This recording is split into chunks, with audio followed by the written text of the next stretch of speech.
असं आहे की सध्या माझं लक्ष बांगलादेशी विषयावर आहे. त्याचबरोबर मुंबईत ते आम्ही प्राप्त केला तर हळूहळू महाराष्ट्रातून दावत लागणार. मशिदीवरील अनधिकृत भोंगे खाली उतरवले, त्यासाठी मी 76 मुंबई पोलीस स्टेशन मध्ये जाऊन भेट दिली आणि तक्रारी केल्या. तर सध्या या दोन गोष्टीवर माझं लक्ष आहे. काही घोटाळे आम्ही उघडकीस आणल्यानंतर न्यायालयात जातात, तर त्यानंतर आमचं लिमिट असते. न्यायालयाने असं करावं, न्यायालयाने तसं करावं. न्यायालयाला आम्हाला म्हणतात आपने ये एक्सपोज किया, आता तुमचा रोल संपला. ओके, आपण हिंदी में चाहिए. याचं महापालिकेने पासपोर्ट ऑफिसला हे कळवलं आहे. पासपोर्ट ऑफिसला तर दोन गोष्टी वेगळ्या आहेत. त्यांचं मतदार यादीतून नाव वगळायचं असेल तर तो थोडा लांब प्रोसिजर आहे. त्यात कोर्टाचे आदेश आल्यानंतर, परंतु ती व्यक्ती तिचं जन्म प्रमाणपत्रच नाही आहे, तर त्याची पुढची चौकशी निवडणूक आयोग किंवा पोलीस करणार. किंवा जन्म प्रमाणपत्र नाही तर तू कसं काय, समजा त्यांनी जवळपास तर कुणाचा रक्तात आणि हातात असलेल्या कुणाचं प्रोड्यूस केलं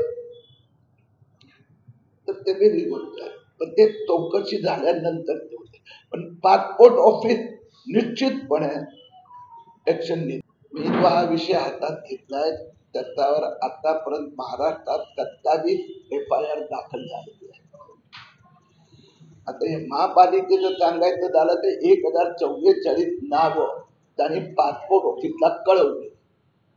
हे 1044 नावं त्यांनी जो काय त्याला म्हणतो जन्म निबंधक, बर्थ अँड डेथ रजिस्ट्रार पुण्याला बघतो, त्यांना ऑफिशियली रायटिंग मध्ये कळवलं की हे नावं तुम्ही काढून टाका. तर आता अंतिम कारवाई थोडं पोलीस इन्व्हेस्टिगेशन न्यायालयावर आहे. पुन्हा सांगितलं आपल्याला उत्तर माझं तोच आहे. या घोटाळ्यासंबंधी काय काय ऍक्शन झाली मी तुम्हाला सांगितले. ती ऍक्शन अजून पुढे व्हायची आहे. त्याचा पाठपुरावा मी करताय. एक मिनिट तू प्रश्न विचारला, प्रश्न सॉफ्टली विचारायचा, तर उत्तर पण सॉफ्टली. एक मिनिट मी देतो उत्तर. आता असं आहे, एक गोष्ट तर सिद्ध झाली आहे की किरीट सोमय्यांनी हा घोटाळा काढला. 4000 जन्म प्रमाणपत्र इथून बेकायदेशीरित्या दिले गेले होते, ते सगळे रद्द झाले ना रद्द. तर कोणत्याही याच्यात पहिला पाठ असतो की पहिलं ज्याच्यामुळे देशाचं पुढचं नुकसान होणार ते थांबवा. आता हे जन्म प्रमाणपत्र रद्द झाले, त्याच्यानंतर त्याचा पासपोर्ट ऑफिसला कळवायची प्रक्रिया सुरू झाली. त्यानंतर ते सेंट्रल गव्हर्नमेंटच्या रजिस्ट्रारला कळवायची प्रक्रिया सुरू झाली. याच्यावर मालेगावमध्ये 5 FIR झाले ना. तर आता कसं असतं, हे प्रॉब्लेम पुढे येतो, तुमचा नाही आहे. एक 4-5 पोलीस स्टेशनवर एवढा दबाव आलाय कामाचा. 4000 लोकांची छाननी करावी लागते, इन्क्वायरी करावी, प्रत्येकाला इंडिव्हिज्युअल संधी द्यावी लागते, त्याच्यामुळे थोडा वेळ लागतो. आता पॉइंट काय आहे, मी उलटा प्रश्न तुम्हाला नाही विचारत, पॉलिटिशियन विचारतात ना त्यांना, अरे भैया कागदपत्र तो फर्जी दिए ना, रद्द क्यों हो रहा है? हा 1044चा गुन्हा दाखल झाला, फर्जी आहे, फोर्जरी आहे. जर माणूस खरा असता तर त्यांनी फर्जी दस्तावेज द्यायची गरज काय पडते. दुसरी गोष्ट, आता गव्हर्नमेंटनी 12 मार्च 2025ला स्पष्टता केली, ज्याचं जन्म प्रमाणपत्र त्या काळात घ्यायचं राहिलं असेल ते अर्ज करू शकतात. पण त्यांनी त्यात पॉइंट दिली की हे 13 प्रकारचे डॉक्युमेंट त्यांनी दिले पाहिजे. त्यात एक असं आहे की तुमचं ब्लड रिलेटिव्ह, म्हणजे त्याला काय म्हणतो, जन्माची नाता असलेलं कुणाचं तरी डॉक्युमेंट द्या. बरोबर आहे. गेल्या वर्षी 2,24,000 अर्ज आले होते, यावेळी 24 अर्ज आले होते. फक्त फरक काही नाही केलाय, तर तुझं राहिलं, तुझं आईचं, बाबाचं, भावाचं, बहिणीचं, कुणाचं तरी एखादं दे. 24 अर्ज आलं तिथं. आता पहिलं पाठ काय होतोय या ऍक्शन की पहिलं तो बोगस आहे म्हणजे अर्ज करता हे सिद्ध होते. मग त्यांनी फोर्जरी केले ते सिद्ध होते आणि त्यानंतर विचारणार संबंधित डिपार्टमेंट, बाबा तुझ्याकडे इथे जन्म झाला आहे त्याचं तो एक पण प्रमाणपत्र नाही आहे, एक पण पुरावा नाही आहे, मग तुझा जन्म झाला कुठे? ते म्हणतात आम्ही 50 वर्ष, 40 वर्ष, 70 वर्ष इथे राहतोय, जन्म प्रमाणपत्र त्यांच्याकडे नाही, त्याचा घरचा कोणाकडेही नाही, आणि त्यांनी बनावटी कागदपत्र आणून जन्म प्रमाणपत्र मिळवलं. हा घोटाळा आम्ही उघडकीस आणला. आता तर मालेगाव महापालिकेने जे 1044 असे बोगस तहसीलदाराचे बोगस आदेश आणून ज्यांनी विलंबित जन्म प्रमाणपत्र मिळवलं त्या सगळ्या 1044 ची पूर्ण जन्म कुंडली आज मी पोलिसांना स्वाधीन केली आहे. या 1044 जे आहे त्याचं छोटं उदाहरण देतो मी. 199 हे असे जन्म प्रमाणपत्र आहे की त्यांनी जे अर्ज करताना हे समजा अर्ज केले 1, 2 हे असे जे अर्ज केले आहे, या 199 अर्ज जे आम्ही त्याची एक एक अर्ज तपासून पाहिला तर गंमत अशी आहे 1044 पैकी 199 असे अर्ज आहे की ज्यात जन्माचं प्रमाण म्हणून आधार कार्ड जोडलंय, परंतु आधार कार्डवर जी जन्म तारीख आहे आणि अर्ज केली तो आदेश दिला ती जन्मतारीख वेगळीच आहे. एकच पुरावा दिला आधार कार्ड. आता मी तुम्हाला काही वाचून दाखवतो. फरजाना बानो अब्दुल गफार, आधार कार्डवर जन्म तारीख लिहिली आहे 1 जानेवारी 1970. हे सगळं तुम्हाला सॉफ्ट कॉपी आता PDF ने व्हॉट्सअपवर येणार. हे सगळेच देतोय मी, पूर्ण यादीच देतोय.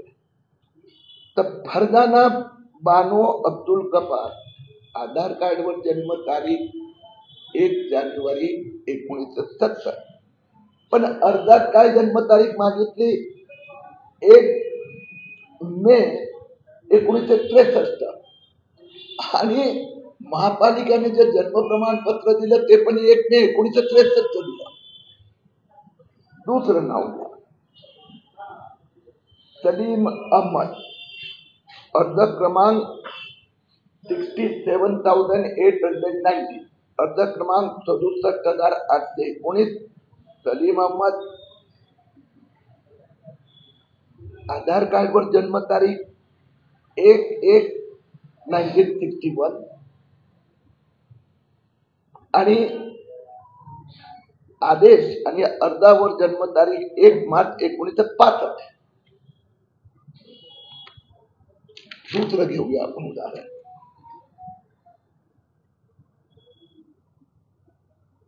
रेहाना अली अहमद, आधार कार्ड क्रमांक नंबर 73,491. रेहाना अली अहमद, आधार कार्डवर जन्म तारीख आहे 1/1/1974 आणि अर्जावर जन्म तारीख मागितली आणि जन्म प्रमाणपत्र मिळवलं 1/6/1970. असे एकंदर 199. दुसरे जे आहे दुसरी कॅटेगरी 144 अशा लोकांना आज महापालिकेच्या अधिकाऱ्यांनी कबूल केलं की हा घोटाळा त्यांच्या तिथे झालेला आहे. आज त्यांनी मान्य केलं.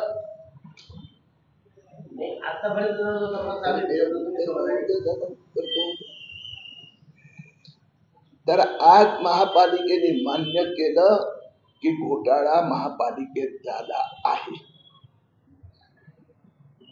या संबंधात एक उच्चस्तरीय समितीची रचना केली जात आहे. विधान सभा अधिवेशन चालू असल्यामुळे 2-4 दिवस पुढे मागे होणार, पण नगर विकास सचिव स्वतः लक्ष देत आहे. जसं मी आपल्याला जे हे दिले पुरावे 2-4 उदाहरण, तर मुद्दा तर असा आहे ना,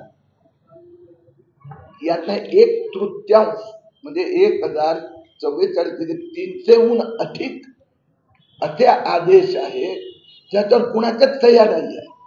म्हणजे तहसीलदाराचं पण नाही, नायब तहसीलदाराचं पण नाही, तरी महापालिकेने याला जन्म प्रमाणपत्र का दिलं? महापालिकेने आज मला परत माहिती दिली की त्यांनी सगळे 1044 जे जन्म नोंद व प्रमाणपत्र रद्द करण्याचा निर्णय घेतला. तसंच त्यांनी जे रजिस्ट्रार असते, जे पोर्टल, त्यांना कळवलं पण आहे. पुढच्या आठवड्यात ही सगळी नावं डिलीट केली जाणार. महापालिका आयुक्त हे टेक्निकली जबाबदार ठरतात. आता त्यांनी कबूल पण केलं की आमचा इथं घोटाळा झालाय. आता हे शासनाने बघायचं आहे, नगर विकास सचिवाने, की ऍक्च्युअल कोणी केला महापालिकेत. प्रथम दृष्ट्या जे त्यांचे उपनिबंधक होते आणि त्यांचे टायपिस्ट तिथले, या दोघांना आधीच त्या FIR मध्ये अटक झालेलीच आहे, की जे हाताळत होते. तर पुढचा चौकशी